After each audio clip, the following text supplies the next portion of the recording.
Welcome to a new daily top AskReddit video. Today's topic. What's something you know is real, proven but still can't wrap your head around it? How vinyl records work. Not only do they work, but somehow, someone figured out how to do it. What do you mean you pressed some squiggles into plastic and now it makes music when you run a needle across it? Makes absolutely no sense. And they can work without electricity. You can literally hear the music coming off the needle. I own a mechanical Victrola. Just turn the crank. Yes, you can hear the unamplified music, or perfectly loud electricity-free music. The vastness of space. Yes, there is millions of solar systems just in our galaxy, and there is millions of other galaxies, and some of them are way bigger. And yet we found no sign of intelligent life. Trillions of galaxies in just the tiny observable part of our universe. That we are closer to when Tyrannosaurus Rex lived than he is to Stegosaurus. The concept of millions upon millions of years is just unfathomable to me. And the fact that just as there was a day millions of years ago, there will be a day millions of years from now. We could one day be fossils in the museums of species that haven't evolved or arrived yet.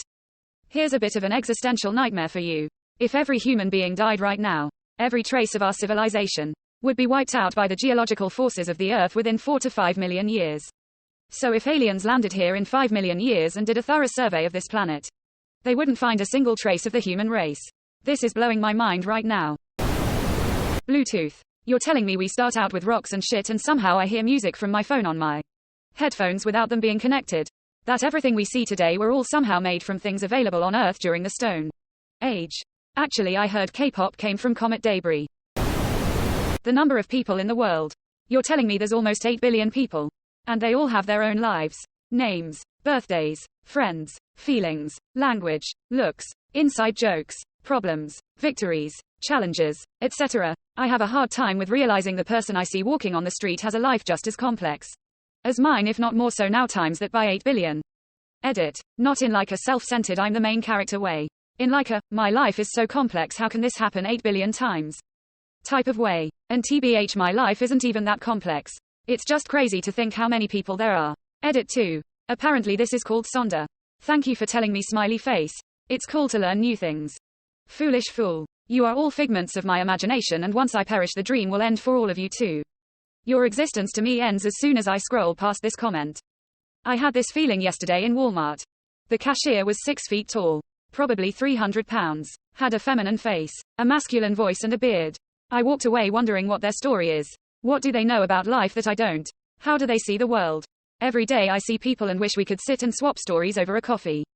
I totally know what you mean. The thinness of the Earth's crust and atmosphere. That we are so relatively close to plunging into a fiery hell of molten rock or being sucked into the vacuum of space. 5 miles up, a weekend fun run, and you can't breathe. 30 miles down, a long bike ride, and you get cooked alive by the heat of the Earth. Yeah, it's wild. I got news for you. If I run 5 miles, I can't breathe, and it doesn't matter which direction I go. We live in a Goldilocks zone within a Goldilocks zone. For me, it's gotta be time dilation caused by traveling at fractions of light speed or gravity. It's pretty wild that the light you see from the sun is around 8 minutes younger than the sun actually is. Take this a step further. Imagine other beings millions of light years away observing the light emitted from Earth. They could be seeing a version of Earth many, many years ago that shows zero signs of life, let alone intelligent life. They take one look and think, yep, nothing there, let's cross it off our list. Even if our planet has been discovered by other forms of intelligent life, it's almost impossible that they would know we exist without being much closer to our solar system. Well, you're half right. Here is where it gets really trippy. While yes, from our point of view it did indeed take that light particle 8 minutes to reach us. From the photon's perspective it was instant. Since traveling at the speed of light basically pauses time due to time dilation, the trip was, from the photon's perspective, instant. So even though it indeed took the light 8 minutes to get here, the photon itself was just exactly 0 milliseconds younger when it left the sun. That the tides are due to the moon. What's crazy to me about the tide is that it's in a fixed spot in relation to our moon. We just spin into and out of high tide. Edit. As others have pointed out, high tide is in 2 spots, both directly facing the moon and on the opposite side as well. Just to clarify, forecasting said tides is also a bit more complex than just knowing where the moon is though, as geographic, topographic and meteorological factors are also at play. But generally speaking, the water on our planet bulges towards the moon on one, and then due to the weaker gravitational pull on the opposite side combined with inertia, the water wants to keep going in a straight line. That causes a bulge on the opposite side as well. Edit. Also, it's all further complicated by the fact that it's doing all this while we're spinning around every 24 hours and the moon is spinning around us every 27 days. And all while we're being drugged through space by our star that we are also spinning around, which itself is spinning around a great big black hole. Don't take life too seriously, Jarl.